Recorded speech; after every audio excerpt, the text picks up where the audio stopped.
Надпреварот е во недела. Прво би ги повикал сите љубеници во футсалот да дојдат во што поголем број. Ќе присуствуваат сигурно еден фер, коректен надпревар од двете страни. Двете екипи многу добро се познаваме и приватно се дружиме. Дел сме сите скоро од репрезентација заедно. Има ривалитет меѓу нас. Се надевам да ги победиме. По изминативе години поредникот сме апсолутни фаворити. Очекуваме сигурни 3 бода. Домаќини сме на овој надпревар и се надеваме на сигурна победа за нас. Исто така очекувам тврд и квалитетен надпревар пред се, како што кажа и Мики, значи добро го познаваме противникот.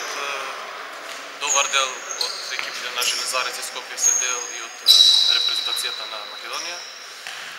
И очекувам квалитетен фер надпревар. Ние ја пречекуваме овој надпревар го пречекуваме максимално подготвени и мотивирани и се надевам дека ќе ги освоиме 3 бода и ќе останеме лидери на прволигашката табела. Да, така, значи недела во 11 часот во салата Автокоманда сега надпреварот од првата футсал лига. Нашата екипа Железарец и екипата на КМФ Скопје. Досега одиграните 8 кола, нашата екипа значи на прво место, а екипата на Скопје на второто место. Што значи квалитетот на тие две екипи го потврдува тоа за да се има првите две позиции. Во однос на дербито, да го кажам, во лигата, можам да кажам неколку работи. Значи екипата на Железарец во однос на тоа што беше пред неколку години и минатата година е многу поослабена. Тука ги нема Мицевски и Ранготов кој што преминаа во Хрватска, значи во редовите на екипата на Скрејак. Мартин Тодоровски е повреден веќе 15 дена и нема да настапи на овој надпревар.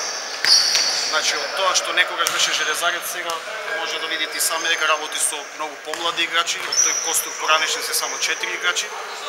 Така да можам да кажам дека ствараме една нова екипа која што ќе биде иднина на македонскиот футсал, играчи кои што ќе бидат можда костур за неколку години на репрезентацијата. Додека на екипата на Скопје можам да кажам дека создадоа една доста квалитетна екипа и самото нивно второ место на табелата покажува дека се работи за исклучително добра екипа. Ќе биде интересен надпревар. Ги поканувам сите гледачи кои што може да дојдат во салата во Автокоманда. Ќе повторим уште една, значи недела во 13 часот да гледаат еден футсал надпревар како што во Македонија мислам дека ретко се гледа, затоа што се во моментов најдобрите две екипи.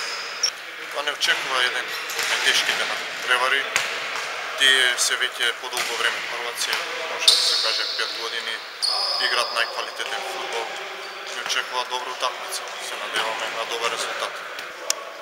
Некој да кажеше пред првенство дека ќе биде дерби. Не може да очекуваме, вака се погоди ситуација, првиот и вториот на табела игра.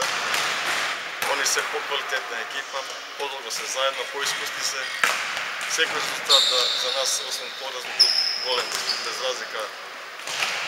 Како се заврши, мислам дека предноста е на нивна страна.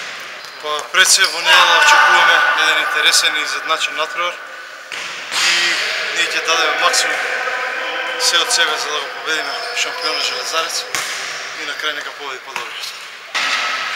Исто така ги поканувам сите љубители на малиот фудбал, општо на фудбалот во Македонија, во Скопје, во недела во 13 часот во Автокоманда да дојдат да гледат едно убаво дерби на првата македонска футсал.